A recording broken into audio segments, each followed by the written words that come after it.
ఎక్కడ నీ మొగుడు? అక్కడ మేము చెప్పకూడదు ఏంటంటే టేబుల్ భోజనం చేస్తున్నావా? ఎవరు మీరు?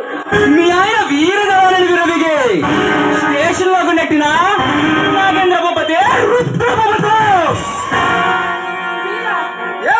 మేమే. ఎక్కడ నీ మొగుడు? మొగుణ్ణి మిస్టర్, మర్యాద లేకుండా ఏగి అన్నావంటే నీకు మర్యాద దక్కదు, జాగ్రత్త.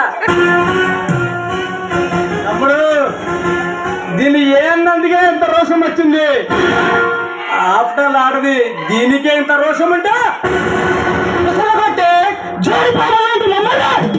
నడి బజారో ఇచ్చుకోలేడు కదా నీ మొగుడు.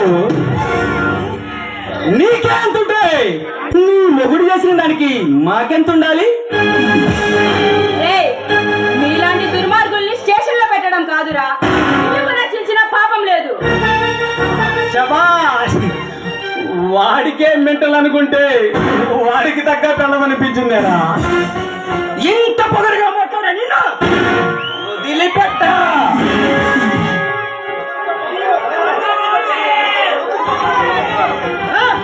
పొగరుతో పాటు ఎంత అందాన్ని సృష్టించిన ఆ బ్రహ్మకే నా జోహార్లు.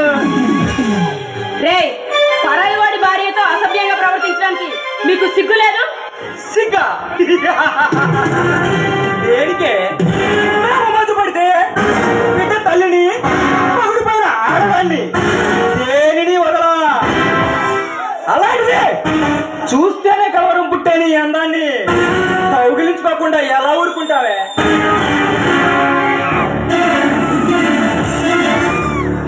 రే, ఒక ఆడదాంతో నిసుగ్గా ప్రవర్తిస్తున్నారు.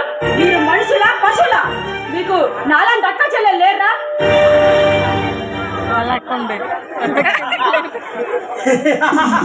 ఒక్క 5 నిమిషాలు నువ్వు ఎలా ఊహించుకున్నా నాకు అభ్యంతరం లేదు. కానీ మా మోసు తీరేంత వరకు నిన్ను వదలవు రా.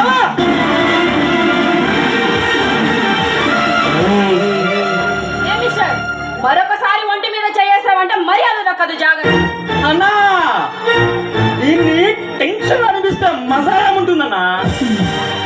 గుడ్ ఐడియా తమ్ముడు, వెరీ గుడ్ ఐడియా. ఇది మన చేతుల్లో ఉంటే వాడు చెప్పేట్లు ఉంటాడు. దీన్ని లోపల బంధించండి రా.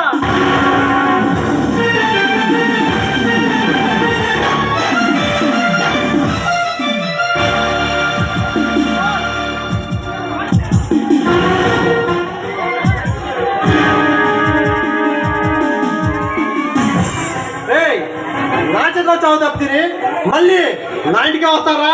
మీకు జరిగిన అవమానం చాలా.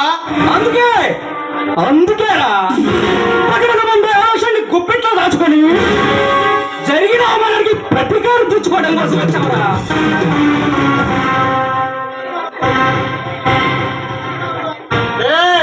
అనవసరంగా పిచ్చి పిచ్చిడి వాగుడు వాకుండా వచ్చిన దారినే వెళ్ళండి, లేకపోతే లేదా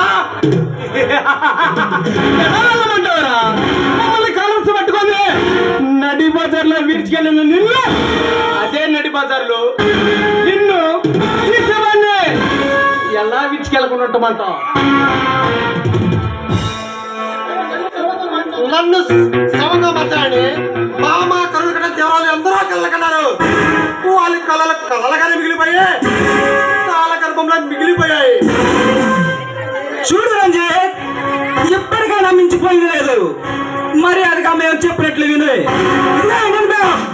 ఆ స్థావరాలు ఎక్కడున్నాయో చూపించు.